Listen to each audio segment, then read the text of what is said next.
Hey,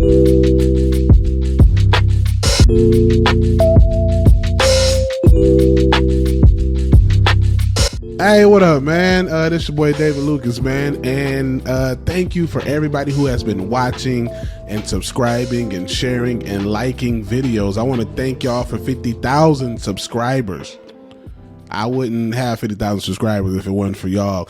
And make sure you get your ass on my Patreon, man. Patreon.com/David Lucas. Y'all like the new set? Will help me continue to make things better so I can bring you better content. I need some better lights. I need a fine ass white woman. You know what I'm saying? Just simple stuff I'm trying to get, man. That's what I do with the Patreon money.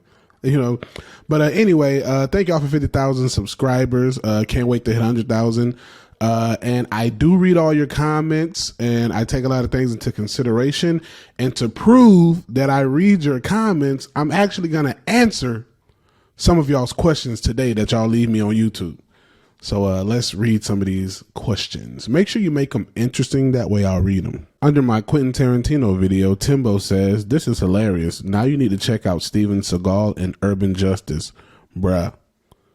Maybe I do need to see Steven Seagal and his ponytail in Urban Justice. Trump was giving America back to the American people. That's why these other foreigners who hate our country is mad and need Biden. It's all about corruption, lies, and power. Right on. Will should give up half his money, leave her, either have her sign a confidentiality agreement regarding whatever happened in the past, or else. Tanner Lee TV, in response to my T.I. video, said, "I hope he keeps doing comedy so I can watch the train wreck some more." You a cold-hearted motherfucker. All right. From Ben Coker, I honestly am completely ignorant on the Joe Rogan thing. Like, why are we canceling him? He has people from all sides on, and even if you don't like the person he's interviewing, he still makes it interesting. Like when he had Alex Jones on. I can't stand to hear that idiot speak, but I listened to nearly 2 hours of it because Joe was asking him really good questions and getting him to explain different stuff about issues he's been involved with.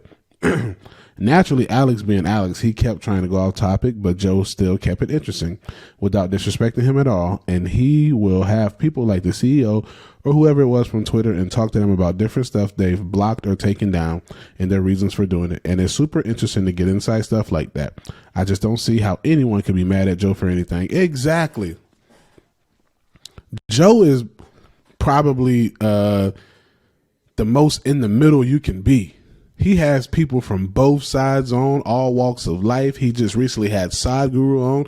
One day he'll have somebody to help save you, like Sadhguru or some doctor that you've never heard of that treats something you've never heard of. And the next day he'll have a UFC fighter who can kill you in like 30 seconds.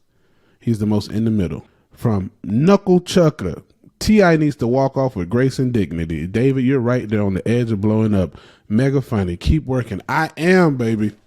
I'm working, man. Every day, man. Every day. From Sir Hunt's Reviews, laugh out loud. You got a Patreon? Is that for more sandwiches?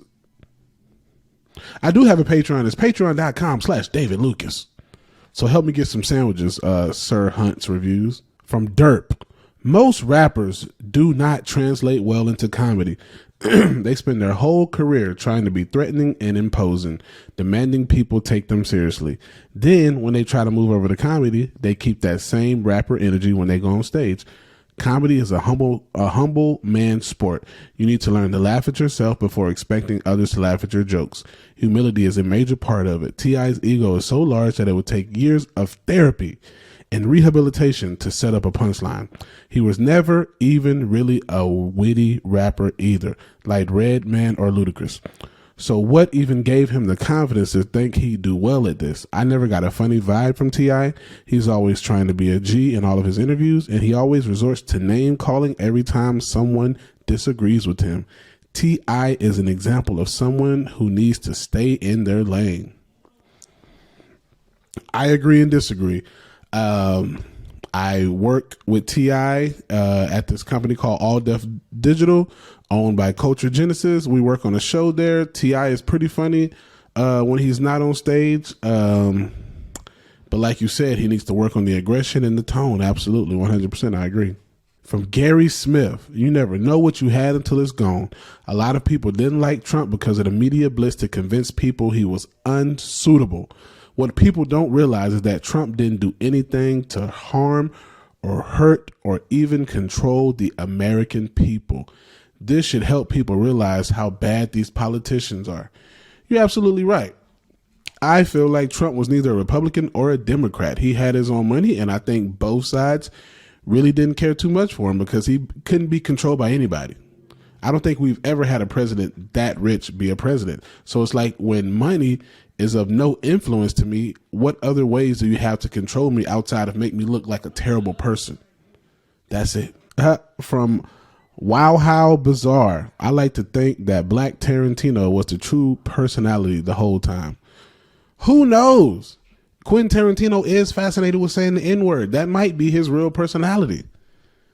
He might be Lil Wayne in another body. Like, we never know. Quentin Tarantino loves the N-word. Chaz Michael Michaels called me Uncle Ruckus's nephew.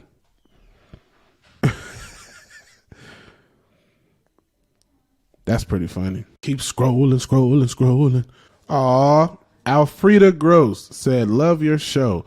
I am your new senior citizen subscriber. You're an awesome young man. Hey, Alfreda, don't be flirting with me, girl. You know I love me some older women. Yeah, girl. I'll buy you a life alert, baby. What you want? So, got another comment from Golden Rose 144. She said, I'm a woman, and one time I was drunk at a bar and went to the bathroom. I started talking to the other women in there, and I said, men think we do squats to get a bigger ass, but really it's so we don't have to sit on public toilet seats. All right, man, that's all the comments I'm going to read for this week, but I will be doing this weekly. So make sure you put some good questions. I like the crazy comments, and I'll continue to read those on air. Ba-do-ba-ba-ba.